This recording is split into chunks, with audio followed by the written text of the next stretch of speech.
El autor del libro El poder de la sostenibilidad en el negocio inmobiliario nos invita a pensar cómo construimos y cómo vivimos, aportando una perspectiva fresca y necesaria que entrelaza estrategias empresariales sólidas con un profundo compromiso con la sostenibilidad. Y sus ideas nos recuerdan que los edificios no solo son estructuras físicas, sino prácticamente son el corazón de nuestras ciudades. Imagina esto, imagina un futuro donde nuestras ciudades no solo se construyan, sino que también prosperen en armonía con el medio ambiente.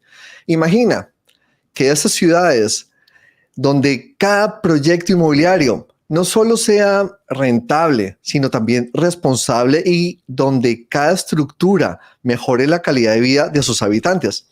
Imagina un enfoque revolucionario que convierte a la sostenibilidad en una columna vertebral de una nueva era del desarrollo inmobiliario. Hoy nos acompaña una de las mentes más brillantes detrás de esta visión.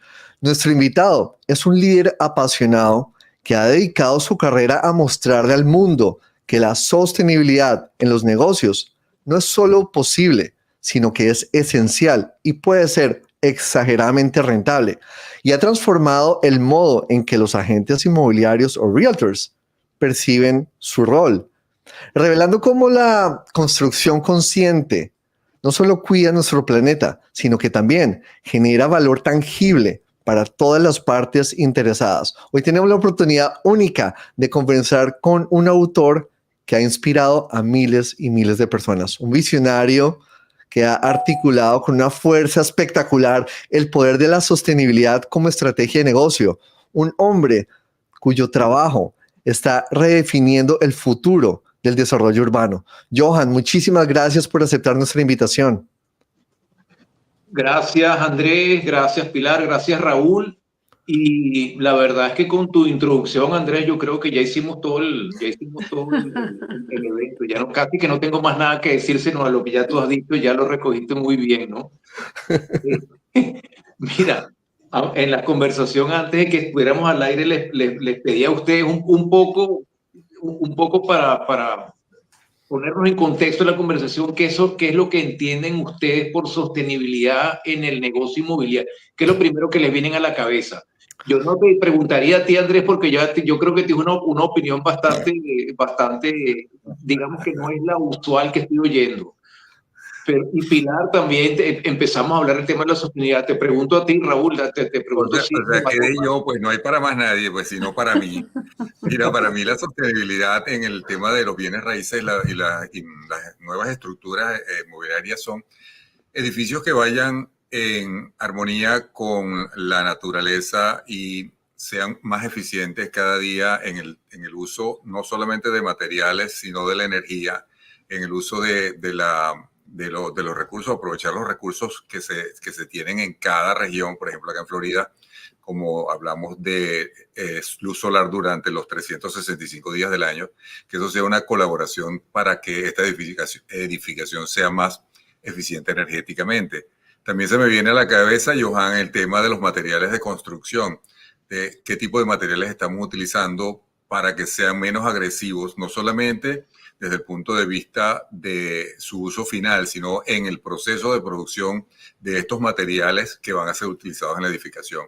Eso se me viene a la cabeza y que tenga, por ejemplo, una contribución con el medio ambiente y con el entorno en donde se está desarrollando.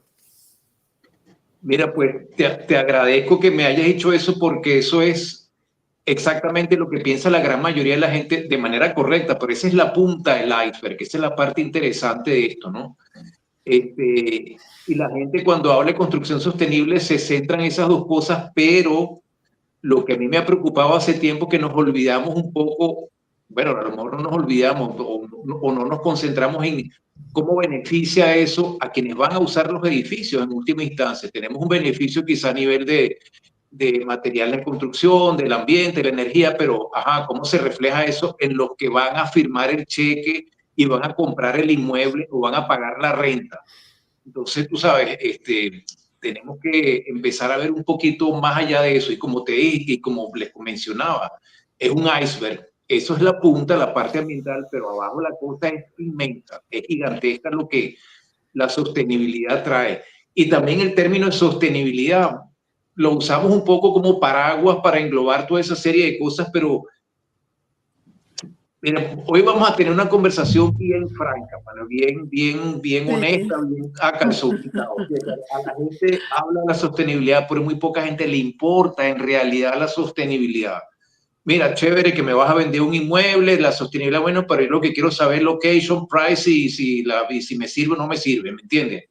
Es una parte muy práctica y entonces no tendemos a ver eso. Y Johan, una pregunta. ¿Por qué es tan importante? Te voy a explicar por qué es tan importante.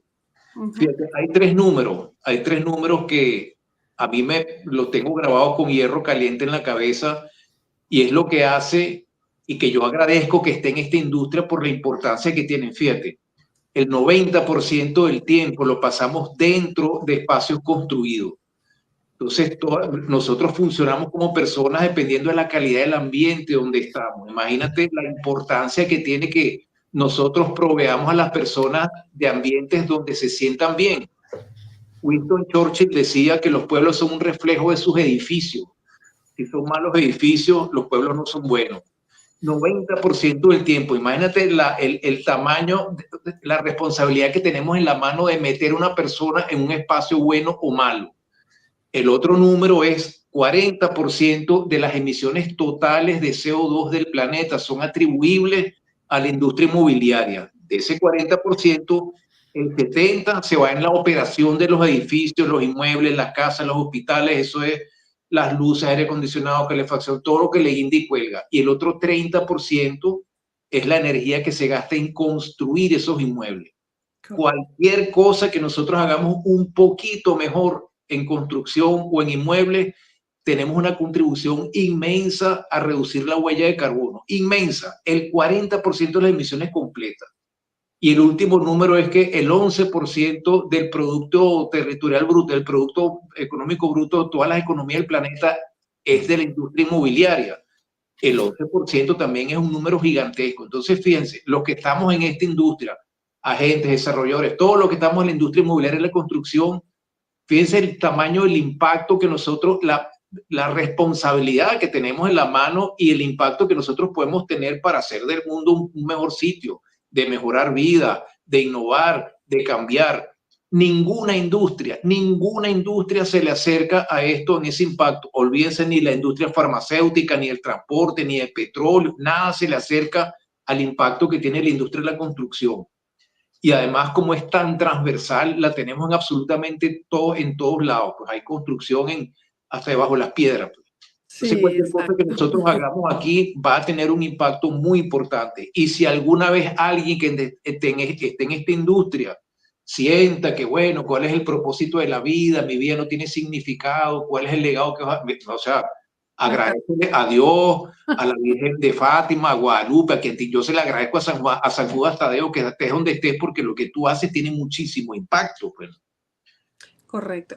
¿Cómo se amarran esos tres números con la sostenibilidad?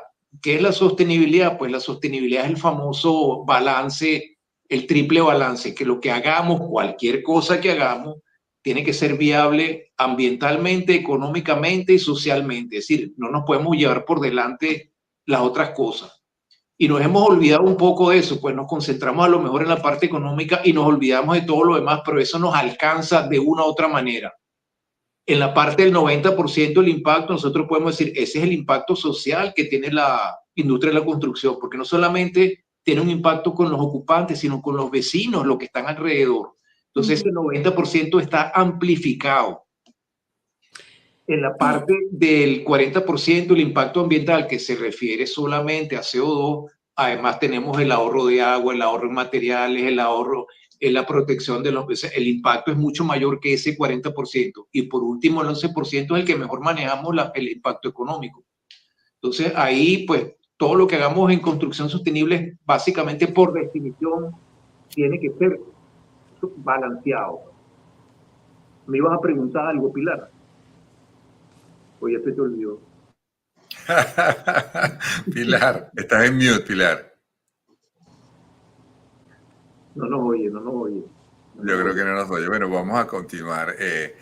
Mira, Johan, ¿por qué piensas tú? Danos tu opinión del por qué los agentes inmobiliarios son clave para promover la sostenibilidad de la industria.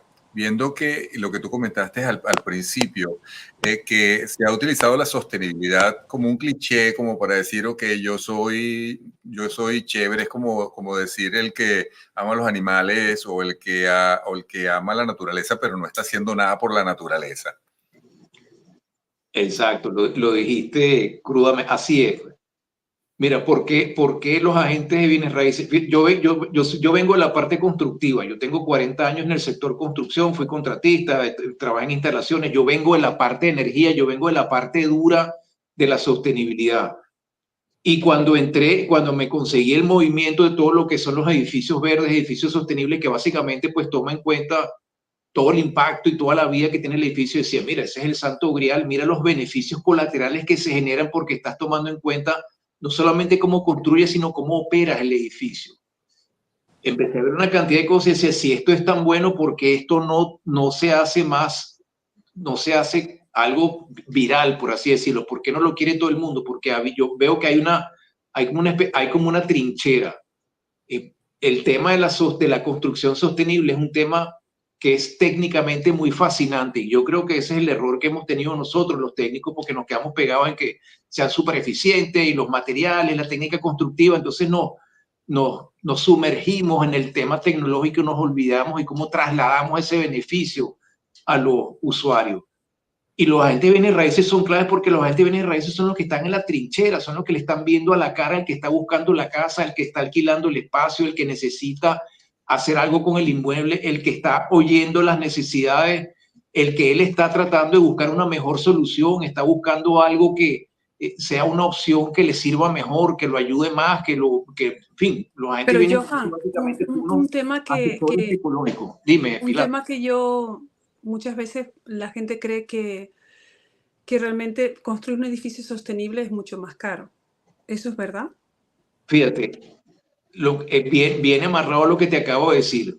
Los edificios sostenibles se volvió una especie de reto tecnológico. La construcción en términos generales está muy atrasada. Entonces, esto nos empezó a obligar, y yo cuando digo nos, me pongo en la parte técnica, nos empezó a obligar a meter innovación, tecnología, y eso se empieza a hacer más sofisticado y se empieza a encarecer porque nos amarramos de eso.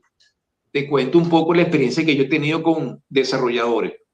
Me llaman y me dicen, mire, Johan, típicamente hay un grupo, un equipo de desarrolladores, tiene, digamos que 5 socios, de los cuales 4 son escépticos y uno es un fanático de la sostenibilidad y es el que quiere certificar el proyecto. Entonces digo, mira, vamos a hacer un ejercicio de echar red donde vamos a analizar tu proyecto bajo la metodología LEED, una metodología de certificación. Y eso te da un puntaje. Y en el ejercicio ese empiezas a considerar cosas que haces para que ese edificio gane más puntos y sea certificado, ya sea bronce, plata, oro o platino, y se genera una especie de codicia por lograr el máximo punto posible. Entonces ahí es donde se encarece el producto. Empiezas a poner tecnologías costosas, materiales costosos, porque estás buscando, tú sabes, push the envelope lo más que pueda.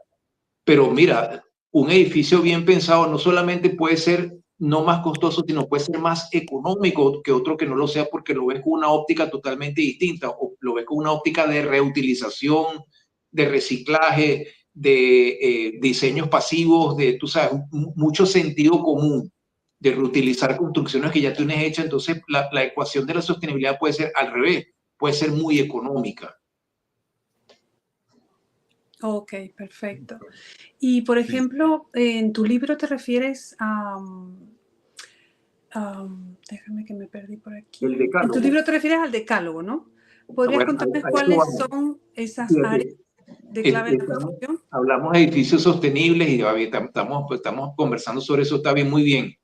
¿Cómo se reconoce eso? ¿Cómo distingo yo cuando algo es sostenible o no? Entonces, lo que yo hice, tomé de los sistemas de certificación. Hay un consenso de qué se considera un edificio sostenible y cómo se evalúa. Eso lo recogimos en un decálogo, en lo cual pues son los 10 puntos que uno tiene que mirar para saber si un inmueble, ya sea nuevo o existente, es sostenible o no. Y de esos 10, y de esos 10 ámbitos se derivan beneficios que yo llamo colaterales, pues que se estaban buscando una cosa, pero entonces empiezan a aparecer cosas que benefician a los usuarios. Y te enumero rapidito el decálogo. Vamos a ver la ubicación, pues el máximo de bienes raíces, ubicación, pero que te dé una calidad de vida. Y necesites lo menos posible moverte con transporte, pues que tengas que usar energía. Ese es el espíritu. Y que no intervengas espacios vírgenes, de que evites el desparrame urbano, etcétera, etcétera.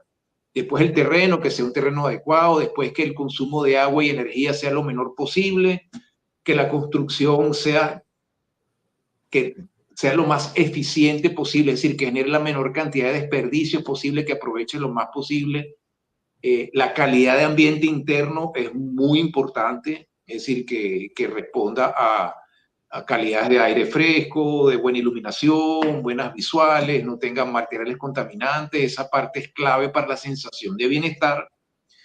Después el séptimo ámbito es innovación. Innovación pues lo podemos tener en cualquier cosa, ya pueden ser en materiales de construcción, ya puede ser en sistemas de financiamiento. Por ejemplo, los co-living y los coworking es una innovación en cómo estamos utilizando los inmuebles. Hay nuevos sistemas de financiamiento, hay un movimiento que yo estuve trabajando con varios desarrolladores donde utilizaban el arte como un elemento de educación. Esas son todas cosas que se incorporan en la innovación. El que le des un uso distinto a un inmueble al cual no se te había ocurrido antes, se estimula eso. Y por último, pues la parte de resiliencia que está apareciendo. Ustedes están en Miami, yo estoy en Puerto Rico, nosotros estamos en la autopista de los huracanes, acaba de pasar él, es decir, nosotros tenemos grabado la resiliencia en hierro caliente en la cabeza, ¿no? Y después el tema de seguridad y comunicaciones. Seguridad porque el tema yo viendo los sistemas de certificación básicamente vienen de los países desarrollados. Pero nosotros en los países latinoamericanos el tema de seguridad es un tema importante, pues entonces se está empezando a tomar en cuenta.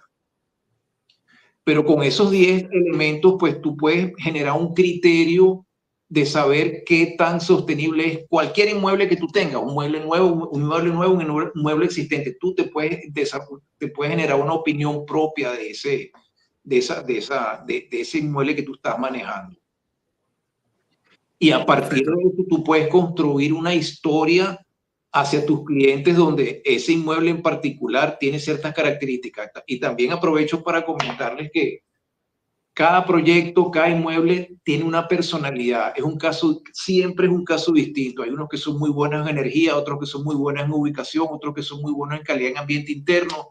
Es decir, pero todos tienen una especie de personalidad y eso es lo que lo hace interesante y eso es lo que te permite que tú construyas una historia para cada inmueble.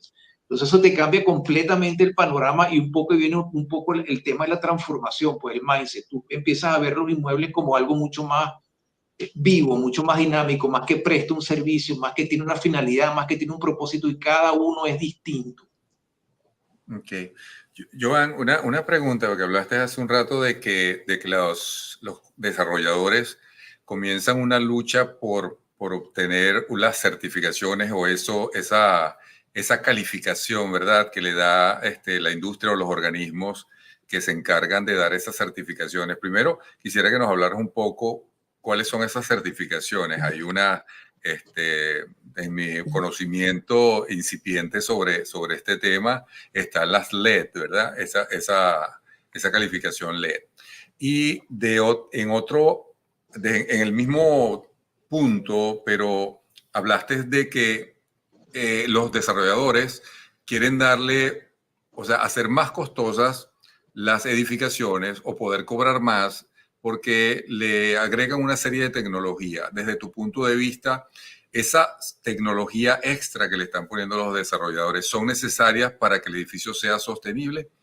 Y igualmente, si tu pregunta es sí o no, una edificación se pudiera obtener una muy buena calificación de sostenibilidad en construcciones, vamos a llamarlas no de lujo, sino en construcciones populares o clase media. Mira, el tema de la certificación y los desarrolladores, ese es otro animal, es otra conversación, tú sabes, súper diversa, yo no diría compleja, sino rica, digamos, ¿no? El tema de una certificación hay varios tipos de certificaciones, las integrales y las particulares, pero básicamente es un sistema de evaluación donde un organismo independiente evalúa el proyecto. Por ejemplo, el LEED, que es el más conocido, más popular, el organismo se llama el United States Green Building Council, que ellos tienen un protocolo, te dicen, mira, para certificar tu edificio tienen que cumplir con estos puntos y tú cumples o no cumples y te dan un puntaje. Esas certificaciones tienen varios usos.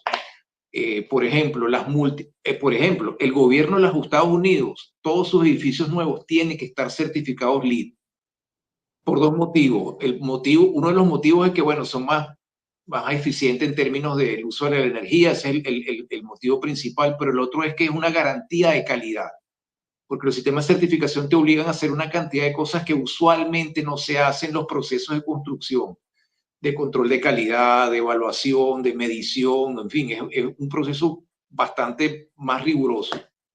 Yo sí te puedo decir que cualquier edificio que esté certificado en cualquier sistema de esto es mejor, generalmente es mejor que otro que no lo esté.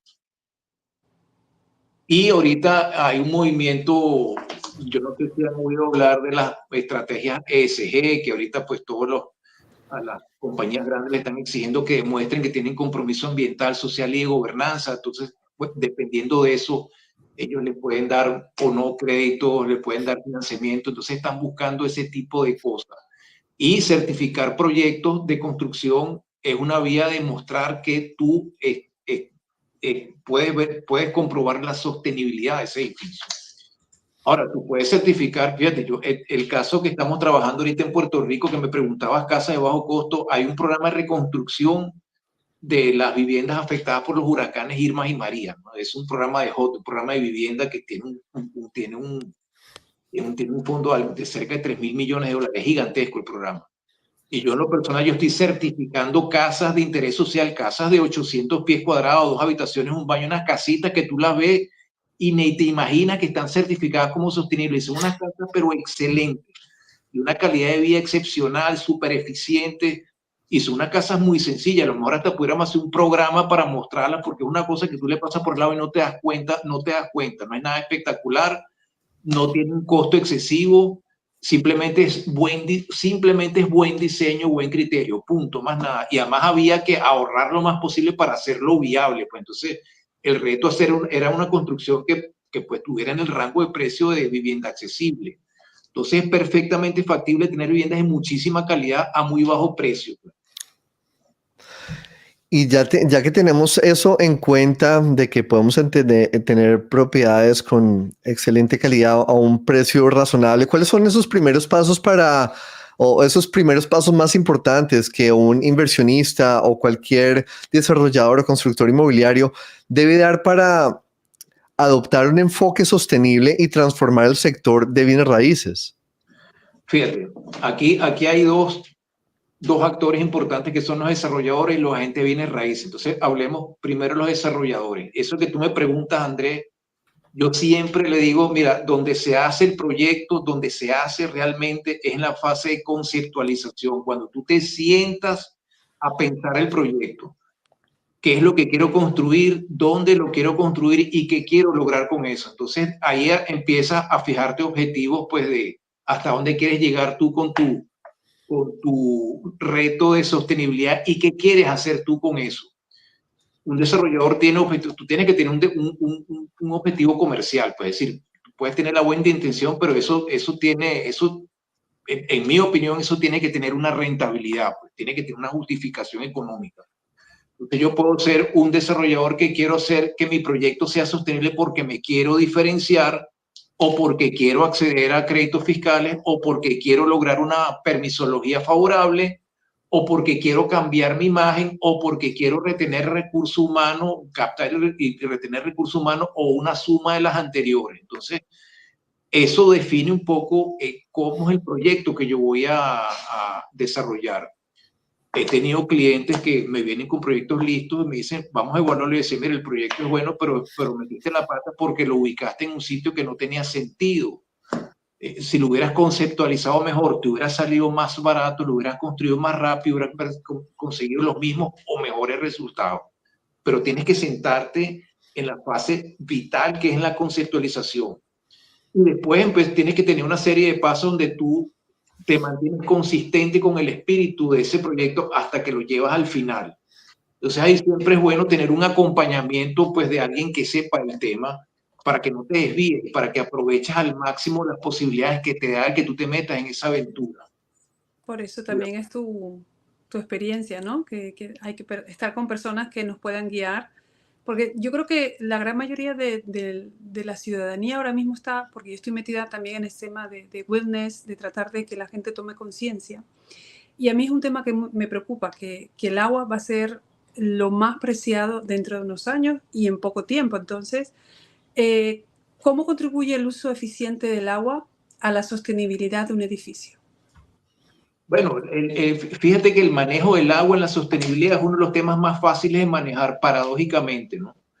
Porque ahí uno, pues, los sanitarios casi que por definición ahorita son todos eficientes, las piezas sanitarias, los water closets, las griferías, pues pueden ser de muy bajo consumo.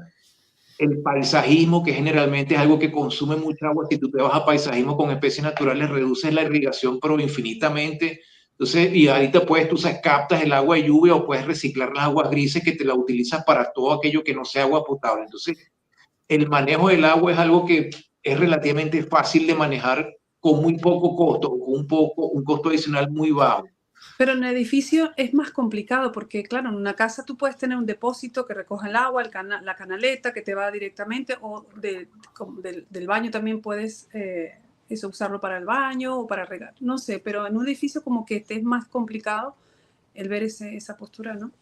Bueno, te cuento lo que ha pasado en Venezuela. En Venezuela, pues, por diferentes motivos, no por escasez de agua, sino porque ha colapsado el sistema hidráulico que te mandan el agua una vez a la semana. La gente se ha ingeniado para tener depósitos dentro de su apartamento, dentro de los edificios. Y hay edificios que tienen pozos de agua, es decir, se han logrado maneras de solucionar, o no solucionarlo, pero aliviar el problema del agua. Claro. Pero el tema del agua, lo que te mata, uno, por supuesto, todo el tema de irrigación y los sanitarios en mal estado. Un watercloset goteando, no te imaginas la cantidad de agua que consume. Un grifo que esté goteando, son cantidades de agua inmensas que sean por ahí. Entonces, simplemente mantener en buen estado los equipos. Solamente un buen mantenimiento y estar pendiente, eso ya ahorra muchísima agua. Sí. Johan, una pregunta que nos viene a la cabeza desde hace tiempo. ¿Está ocurriendo un cambio de mentalidad natural en el consumidor para este tipo de edificaciones? ¿O ha sido por lo que has comentado, los incentivos que está, por supuesto, es una preocupación del gobierno para optimizar los recursos y reducción de costos, y de alguna manera están incentivando a los desarrolladores a través de créditos fiscales, a través de préstamos más blandos para ese tipo de construcciones? ¿O está habiendo realmente un cambio de mentalidad genuina tanto en el consumidor como en los desarrolladores? Mira, el tema de la crisis ambiental, el tema del cambio climático, el tema de la sostenibilidad es algo que está muy en el ambiente, una conversación que está en el aire, y pues todos los días lo tenemos, es decir, lo tenemos presente constantemente. Ahora, que eso se traslade al tema de un apartamento o una casa que tú vas a comprar en el consumidor corriente, ahí es donde está la brecha. La gente no ve cómo se conecta una cosa con la otra, ¿no? Los desarrolladores probablemente están incentivados por créditos fiscales, por políticas públicas que básicamente están buscando lograr ahorros en energía, ahorros en agua, revitalizar la construcción, pero el tema del usuario final es el que está quizá que no calza la cosa. Fíjate, pongamos un ejemplo. Tenemos ahorita quizá muchos agentes de bienes raíces que están oyendo esto y dicen, bueno, a mí está bien, está muy chévere la conversación, pero yo ahorita tengo dos apartamentos, dos townhouses en Doral para rentar, y estoy vendiendo unos apartamentos en Hialeah, y tengo una cosa en Pinecrest. Ajá, ¿cómo llevo eso a la realidad. ¿Cómo me ayuda la sostenibilidad en mi trabajo día a día? Mira, probablemente tú vas a llegar, te llega alguien que está buscando, te pide, mira, estoy buscando un condo en Doral, 3 habitaciones, 2 baños, tengo 2 muchachos, puedo pagar X, puedo pagar, qué sé yo, $500,000 o puedo pagar $1,500 de renta. Esos son los condicionantes. Tú le consigues 4, 5, 6 opciones, pero estas opciones aparentemente son iguales en términos de esas especificaciones: 3 habitaciones, 2 baños, el precio, la renta, la ubicación, pero eso se diferencian entre sí. Puede ser que tengas uno muy bueno y uno muy malo. Le pasas el peine a la sostenibilidad y uno tiene una ubicación excelente, llegas a pie, tiene una calidad de vida buenísima, tiene buenas visuales, tiene una buena distribución, es eficiente en el uso del agua y la energía, en fin, y una serie de atributos que además que puede que los otros no lo tengan. Entonces, dentro de esa oferta que pareciera que es igual, tú puedes distinguir cuál inmueble es mejor que el otro, sin hablar de sostenibilidad con tu cliente. No se lo has mencionado, no se lo has dicho. Tú no le estás vendiendo sostenibilidad, tú le estás vendiendo bienestar, le estás vendiendo una mejor vida, le estás vendiendo algo que tiene mucha más finalidad. Quizá puedes tener una conversación con él y pues hasta le pudieras hablar de la huella de carbono, lo que le estás ofreciendo, pero es una sofisticación, ¿entiendes? Tú lo que quieres es venderle algo que sea viable para él, para su vida. Entonces, es un poco el cambio de eso, pero ya tú tienes un bagaje con el cual tú puedes evaluar los proyectos que tú tienes en la mano. Les cuento, por ejemplo, un caso de Pinecrest, de una amiga mía que es desarrolladora y quería hacer algo sostenible, pero era complicado, con LEED, costoso. Entonces ella decidió simplemente construir con esos criterios, pero no le dijo a nadie que eso ni era sostenible ni nada. No se lo mencionó, lo sabía yo y más nadie. Era un proyectico que estaba al lado de la US One, una callecita por detrás. Tuvo suerte porque era un edificio, era un lote de un unifamiliar, y hizo un replotting y hizo 4 townhousitos. Pero tenía todos los criterios: tenía un centro comercial al lado, transporte público al lado, cerca, tenía buenas visuales exteriores, tenía eficiencia energética, tenía todo, tenía todas las especificaciones. No lo sabía nadie. Vendió dos y alquiló 2. Los 2 lo vendió en cuestión de minutos, sobre tasación. Y los otros 2 no logra sacar a los inquilinos que le aumente la renta y dicen: mire, yo no me quiero ir porque yo me siento bien aquí, no sé por qué. Y no sé por qué, no es una casualidad, eso es por diseño, una cosa que se diseñó para que funcionara en términos de sostenibilidad y cumplía la norma. Lamentablemente yo le dije: mira, vamos a documentar el caso, y no se quedó en nada, pero era el ejemplo, el caso de estudio perfecto donde la sostenibilidad te genera una sensación de bienestar y de vida y de pertenencia, ¿entiendes? Entonces, eso es un poco lo que tienen en las manos la gente de bienes raíces muchas veces y no se dan cuenta. Estos son los diamantes en bruto que tú puedes tener en la mano y no te das cuenta. Les cuento otra anécdota mía personal. Yo tengo infinidad de cuentos, pero yo quiero contarles una historia mía. Estaba aquí en Puerto Rico. Tenía un apartamento en Condado. Condado es un muy buen vecindario en San Juan, pero estaba un apartamento de 3 habitaciones, de 2 baños. Era un poco grande y no me sentía bien en el apartamento. Entonces, bueno, vamos a mudarnos a un apartamento un poco más pequeño, que pague menos, y conseguí uno que estaba 3 cuadras más abajo, un edificio más feo, un bloque gris, entonces, diseñado por ingenieros. Los ingenieros somos malísimos diseñando, nosotros pues somos cuadrados y funcionales, pero me pasó una cosa muy extraña. Era un apartamentico en el 5º piso. Cuando entré en el apartamento tenía una ventilación cruzada espectacular. El balconcito tenía una vista hacia un terreno que tenía árboles, y la ventana de atrás daba hacia una plaza. Las visuales eran excelentes. Y la sensación de bienestar en el apartamento fue tal que, mira, yo me quedo aquí, no me importa. Me quedé. O sea, era un edificio, un apartamentico que tenía todas las características de sostenibilidad, pero tú lo veías por fuera, era horroroso, pintado de gris plomo, parecía gris, no sé qué gris. En ese apartamento pasé la pandemia, en ese apartamento pasé los huracanes, es decir, lo pasé feliz en la vida, ¿no? Pero eso es la sensación. Entonces, una de mis hermanas es realtor, esa es una bruja, yo le digo a ella, y ella evalúa los inmuebles por la vibración que le dan. Ella entra a un inmueble y dice: no me gusta la vibración, me da vuelta y se va. O sea, eso suele pasar. La gente cuando entra dice: esta es mi casa, y eso se siente. Eso sí lo he percibido yo con los clientes, eso es verdad. Exactamente. Entonces, esa es una sensación poderosa que los agentes de bienes raíces lo tienen desarrollado. Cuando ustedes entran a una casa y tienen un gut feeling, esa es la sensación correcta. Entonces, pásenle el peine de la sostenibilidad y dicen, mire, ¿por qué me siento bien aquí? Y van a empezar a aparecer esas cosas. Tienes buenas visuales, buena ventilación, buena distribución, buena ubicación, te sentiste a gusto. Esta señal es importantísima. Si ustedes enganchan con eso y le transmiten esa sensación a su cliente, créanme que ese negocio lo cierran en minutos. Sí. Les cuento otra historia, una mía también.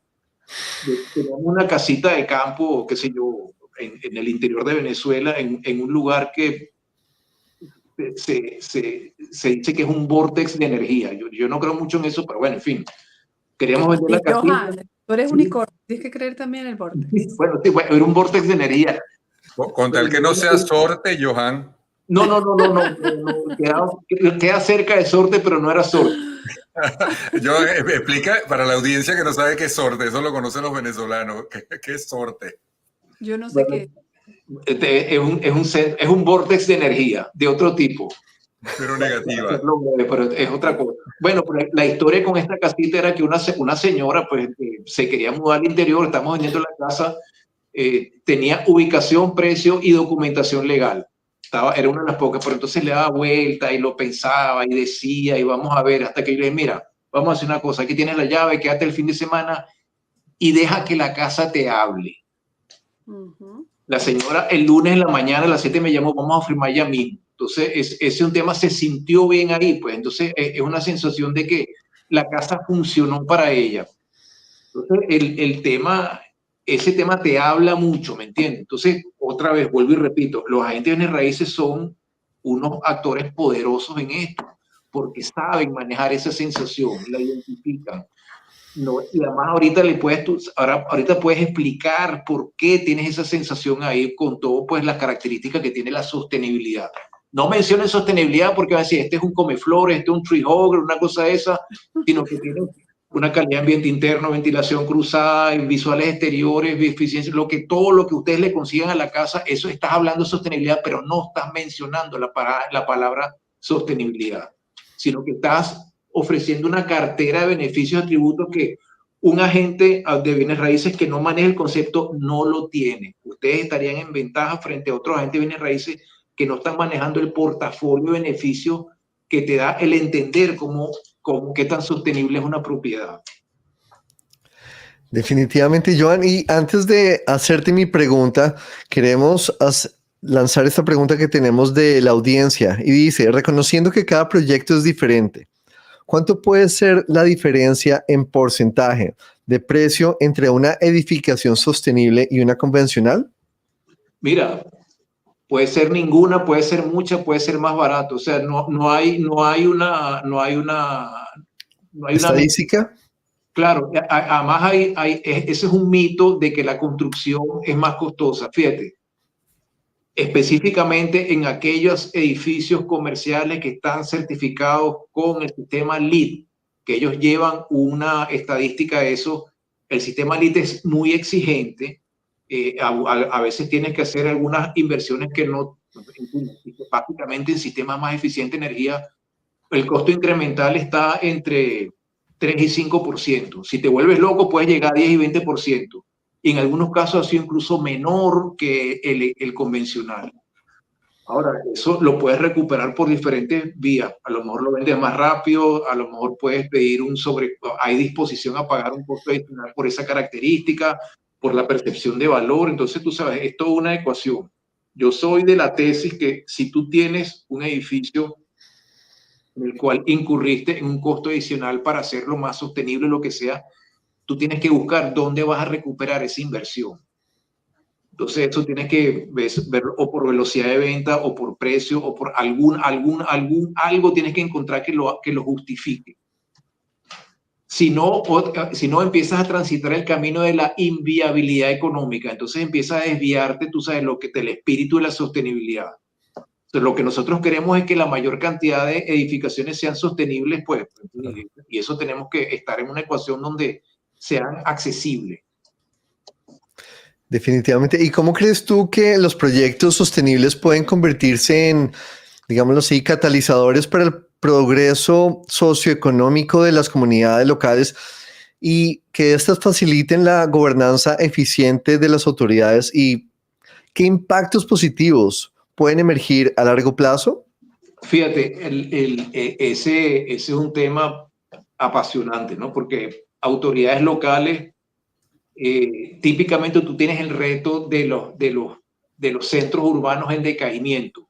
Tú tienes comunidades que están, centros de ciudades que se están abandonando, se están decayendo. Entonces, un programa donde tú estimules la construcción de ese tipo de viviendas en cascos urbanos que tú quieras recuperar, eso tiene un efecto inmediato en revitalizar la economía porque estás trayendo nueva gente a estas propiedades, estás revitalizando el fondo, estás estableciendo un estándar de construcción y de calidad, estás elevando el nivel, pues, estás elevando pues la autoestima de la comunidad que te rodea, porque dice, mira, tenemos una construcción de muy buena calidad, sin que necesariamente sea más costosa, pero va a estar construida con unos criterios un poco más cuidadosos y que va a necesariamente cambiarte la dinámica en la vida. Entonces, simplemente por el hecho de que tú estimules ese tipo de construcciones, ya tú estás generando un programa de transformación urbana que para una autoridad local, tú sabes, eso es el santo grial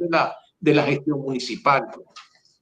Y para comunidades que están en decaimiento, de repente tienes cosas que te empiezan a mover la comunidad. Una de las cosas que caracteriza a un desarrollo sostenible es que tú te integres a la comunidad, es decir, que no te pongas a espaldas de la comunidad, sino que la comunidad pueda usar tus espacios, se pueda integrar a tus espacios, pueda comunicarse con tus espacios.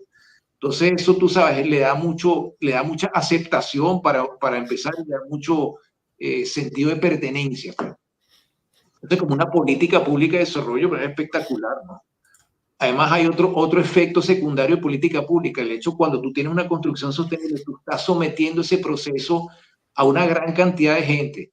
Los ingenieros, los arquitectos, los trabajadores, a los vecinos, a las autoridades locales, toda esa gente está expuesta al concepto de sostenibilidad. Eso te cambia la mente y eso te lo llevas a tu casa y empiezas a replicar eso. Hemos tenido experiencias que hacemos charret. La charret, tú haces una discusión con todos los equipos de diseño y construcción de qué tenemos que hacer para que el edificio sea mejor, para que nos acerquemos a la sostenibilidad. Y en esos ejercicios se establece una igualdad de criterios, una igualdad de jerarquía. O sea, la opinión del director no vale más que la opinión del contratista de plomería o el subcontratista de plomería, todo vale la misma. Empiezan a surgir propuestas asombrosas de los contratistas, de la gente que trabaja, que nunca nadie les había hecho caso, que tenían ideas que nadie había tomado en cuenta. Empiezan a salir cosas espectaculares, tanto para la construcción o cómo se vinculan con la comunidad, o la comunidad también participa en esas cosas y hace propuestas y da ideas que enriquecen muchísimo los proyectos. Entonces, la cosa de un proyecto es un proceso muchísimo más dinámico, mucho más, digamos que más que esperanzador, es nutritivo para la sociedad. Mire, Tenemos otra pregunta. Adelante, Déjame. sí, te iba a hacer este comentario. Perfecto. Entonces, mira, dice, ¿cómo podemos promover todo esto ya que es muy importante para la salud de la comunidad? ¿Cómo lo puedes promover? Nada, el día a día, eso es, en fin, eso es creyendo en esto y diciéndolo. Fíjate, una de las cosas que en el libro yo propongo, y está pasando con otros pupilos que tenemos, es que los que estén manejando esto naturalmente empiezan a transmitirlo. Vamos a hacer un agente de bienes raíces. El que está preguntando eso probablemente tiene acceso a una autoridad local, probablemente está hablando con el municipal, el alcalde, con el que otorga los premios, con alguien está hablando. En el momento que tú llevas la conversación a eso, esta persona que está proponiendo el tema va a ser visto de una manera distinta y se genera una conversación dentro de la alcaldía que te va a llevar a generar un liderazgo. Uno de los que con los que estoy trabajando, un unicornio, por cierto, Pilar, Jorge Corona, a lo mejor no estoy viendo. Sí. Él estaba pues vendiendo materiales de construcción y dice, mira, a mí no me abrían las puertas porque estaba promoviendo un material de construcción. En el momento que él cambió el discurso a que es un programa, un material de construcción que promueve la sostenibilidad porque es más eficiente, menor huella de carbono, en fin, cambió el discurso y se le empezaron a abrir una cantidad de puertas. Ahorita lo están recibiendo en todos lados, le reciben alcaldía, el colegio de arquitectos, el colegio de ingenieros, los desarrolladores, porque tiene un discurso promotor de eso. Esa es la manera de promover la cosa. Si tú eres un agente de bienes raíces, que típicamente un agente de bienes raíces actúa en una área geográfica definida. Tú conoces a las autoridades locales, conoces a la empresa de servicios públicos, conoces a los desarrolladores, conoces a los bancos, conoces a todo el mundo que actúa en tu negocio. Llévales el mensaje de la sostenibilidad y lo conversas. Te tomas un café y le comentas, mira, a ti te pudiera beneficiar así, así, asado, nosotros estamos haciendo esto para los usuarios, nosotros estamos detectando esto. Estás poniendo una conversación distinta en la mesa y eso tiene un efecto de lo que yo digo, los que tocan este tema y empiezan a ver los beneficios se hacen obsesos del tema, se ponen como locos. Es decir, es el efecto de pegarle candela a la sabana. Raúl, tú conoces esa expresión, pero eso es algo que si lo quieres promover, promuévelo así, es el boca a boca. Pues, y si tú tienes entusiasmo por el tema, eso es contagioso, esa es la mejor manera. Eso es el enfoque que también... Esto es, así que Ana, tienes un reto, aquí te está Joan retando, es decir, si amas a los animales, no vayas a una corrida de toros. Si no. te amas a esto, la sostenibilidad, pues ve al ruedo y con tus autoridades puedes lograr muchísimas cosas. Joan, pero yendo ahora a los edificios viejos, ¿qué hacemos con esos edificios viejos? Mira, los edificios viejos, a mí me encantan los edificios viejos por muchísimas razones, fíjate.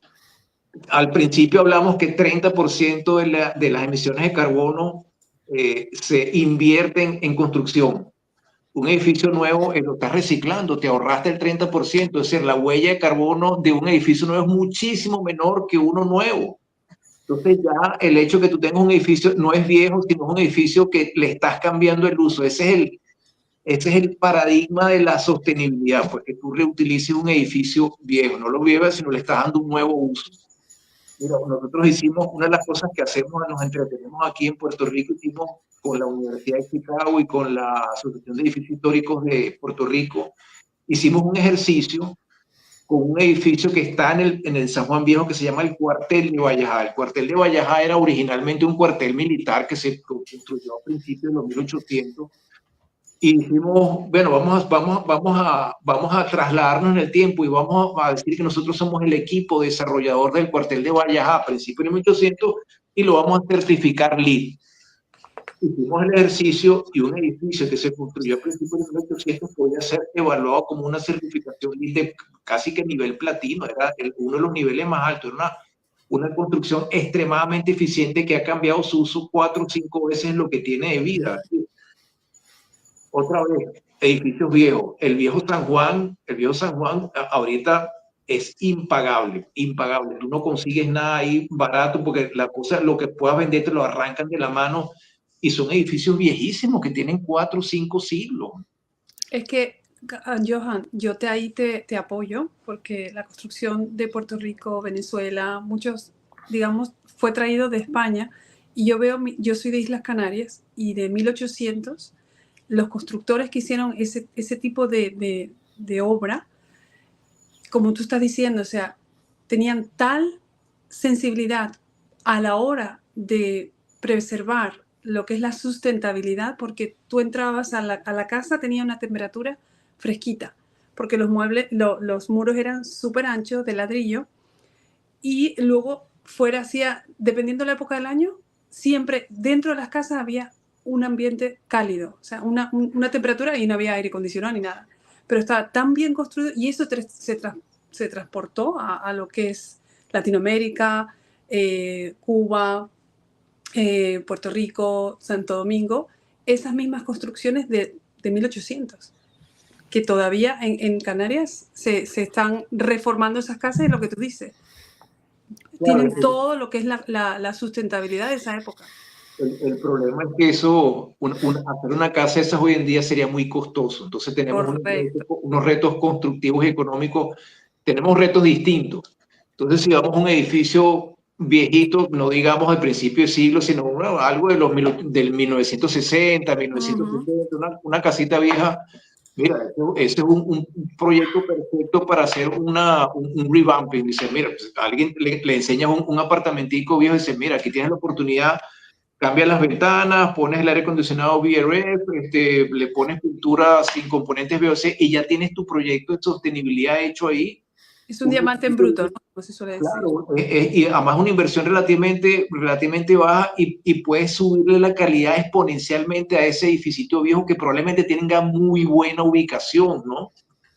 Correcto, ahí estamos. Es en términos de sustentabilidad, los edificios pues, antiguos pues tienen son como un diamante en bruto que se puede ir modificando a lo que es la salud. Y los barrios que tú dices que están decaídos. Mira, bueno, fíjate, tú ves el caso de Madrid, pues, Chamberí, San Martín. Sí, bueno, que antes tú dices, bueno, estos son unos barrios, pero ahorita la gente te arranca las casas de la mano. Correcto. Y tiene unos apartamentos espectaculares porque la ubicación es excelente, no necesitas carro, tienes todos los servicios, son muy buenos edificios, en fin, y con muy poca cosa lo puedes poner a unos niveles de sostenibilidad que compiten con cualquier cosa muy sofisticada, ¿no? La sostenibilidad no es una opción, es la única vía para asegurar un futuro donde nuestras ciudades y comunidades prosperen en equilibrio. Realmente tus palabras, Johan, nos ha dejado claro que cada decisión cuenta. Cada proyecto puede ser un paso hacia un mundo más consciente y resiliente. La pregunta no es si podemos hacer una diferencia, sino si estamos dispuestos a actuar hoy para lograrlo. El momento para actuar es ahora. Y el poder de transformar el futuro está en nuestras manos. Si tienes preguntas, recuerda suscribirte a Miami Real Stars y compartir todos nuestros videos con tus amigos y familiares.